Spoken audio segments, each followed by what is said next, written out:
వందే మాత్రం. నేను మీ journalist Navatha. Welcome to our voice. CP సజ్జనర్పై మెజిస్ట్రేట్కి ఫిర్యాదు చేసిండు trainee IPS officer Uday Krishna Reddy. ఈ ఉదయ్ కృష్ణారెడ్డి ఎవరో తెలుసు కదా.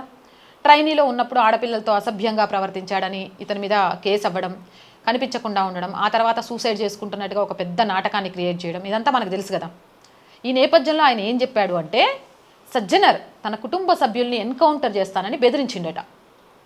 కస్టడీ తీసుకున్నప్పుడు విచారణ చేసేటప్పుడు ఎవరెవరైతే ఈయన మీద విచారణ చేసిండ్రో ఆ పోలీసులందరి మీద ఉదయ్ కృష్ణారెడ్డి ఫిర్యాదు చేసిండట. నిబంధనలకు విరుద్ధంగా అత్తాపూర్ పోలీసులు వ్యవహరించారని, తనపై అనుచితంగా ప్రవర్తించారని, బూతులు తిట్టారని ఉప్పర్పల్లి కోర్టు దృష్టికి తీసుకెళ్లాడు ఉదయ్.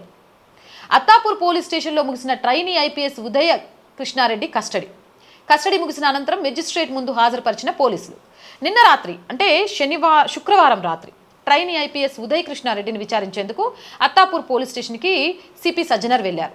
ఆ సమయంలో చాలా అభ్యంతరకర మాటలు మాట్లాడాడని సిపి సజ్జనర్పై ఉదయ్ కృష్ణారెడ్డి మెజిస్ట్రేట్కి చెప్పిండు. మెజిస్ట్రేట్ నుంచి అందరినీ బయటకు పంపించాడు జడ్జి. సిపి సజ్జనర్తో పాటు విచారణ చేసిన పోలీసులకు నోటీసులు ఇవ్వాలంటూ మెజిస్ట్రేట్కి తెలిపాడు ఉదయ్ కృష్ణారెడ్డి. మెజిస్ట్రేట్ ముందు ఏడ్చిండట. ఈయన సీసీటీవీ కెమెరాలు లేని చోట విచారణ చేసినట్టు ఆరోపించిండట. తెలివికల్లోడు. రిటైర్డ్ ఏసీపీ పూర్ణచంద్రరావు విచారణలో ఎలా పాల్గొంటాడంటూ అడ్వకేట్ ప్రశ్నించిండు. అడ్వకేట్లను కూడా చంపేస్తానని బెదిరించినట్లు తెలిపాడు ఉదయ్ కృష్ణారెడ్డి, ఆయన అడ్వకేట్. ఇక టాస్క్ ఫోర్స్ ఆఫీస్కి తీసుకెళ్లి టార్చర్ చేసి కొట్టారంటూ మెజిస్ట్రేట్ ముందు కన్నీళ్లు పెట్టుకున్నాడట. 13 మంది తెలుగు ట్రైనీ ఐపీఎస్లు ఉన్నారని, వారి జీవితాలు కూడా నాశనం చేస్తానని బెదిరించినట్లు చెప్పిండు. అత్తాపూర్ ఇన్స్పెక్టర్కి షోకాజ్ నోటీసులు ఇచ్చారు దీనికి సంబంధించి. కానీ సీసీటీవీ కెమెరాలు లేని చోట ఎలా విచారణ చేశారని ప్రశ్నించాలి.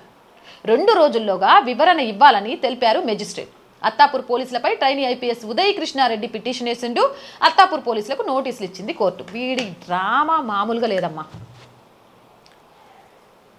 పెళ్ళైన అమ్మాయిలతోటి ట్రైనీ ఐపీఎస్లతోటి అక్రమ సంబంధం పెట్టుకున్నాడు. అడ్డంగా దొరికినప్పుడే వీడెంత నటనాపరుడు అనేది కనిపించేలాగా సూసైడ్ చేసుకోవడానికి ఏదో మింగినట్టు నటించిండు. దానికి సంబంధించి ఏం జరిగిందో తెలుసు.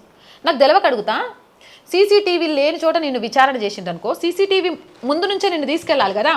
దానికి సంబంధించి నీ దగ్గర ఏమైనా ఆధారాలు ఉన్నాయా? నిన్ను ఎంక్వైరీ చేసిన ప్రతి పోలీస్ ఆఫీసరు తప్పే అంటే నువ్వంత శుద్ధపూసవా? అయినా నువ్వు చేసిన తప్పుకి నీ కుటుంబాన్ని ఎందుకు ఎన్కౌంటర్ చేస్తారు? లేకపోతే మిగిలిన ట్రైనీ ఐపీఎస్ ఆఫీసర్లకు ఎందుకు ప్రాబ్లం అవుతుంది? అంటే నటించవచ్చు కానీ మరి ఇంత నటించడం కరెక్టా అని.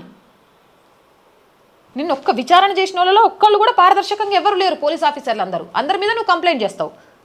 ఈయన పెద్ద దేశద్రోహి, లేకపోతే ఈయన చేసింది పెద్ద ఇది కాబట్టి మీరు ఆ కేసు టేకప్ చేస్తే మిమ్మల్ని చంపేస్తా అని లాయర్లను కూడా బెదిరించిందట. ఈనేటోడు ఎర్రోడైతే ఏమైనా చెప్పుకుంటూ పోతారు. గట్లున్నాయి వీళ్ళ కథలు. అవును, ఈ కృష్ణారెడ్డి మీద మీ అభిప్రాయం ఏంది? ఈయన చెప్పిన వాదనల మీద మీ అభిప్రాయం ఏంది? ఈ మధ్యకాలంలో సిపి సజ్జనర్ సార్ని అయితే నేను చూస్తున్నా, సోషల్ మీడియాగా ఆయన ఏ అంశాలను లేవనెత్తుతున్నాడో మాట్లాడుతున్నాడో నిజంగా అది సమాజానికి హితవు చేసేది.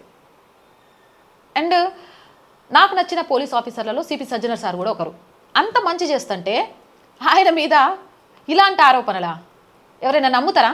నీకు కామెర్లు వచ్చి పచ్చగా కనబడుతుంది కదా అని లోకమంతా పచ్చగే ఉందని చెప్తే నిన్ను చూసి నవ్వుతారు, నమ్మరు.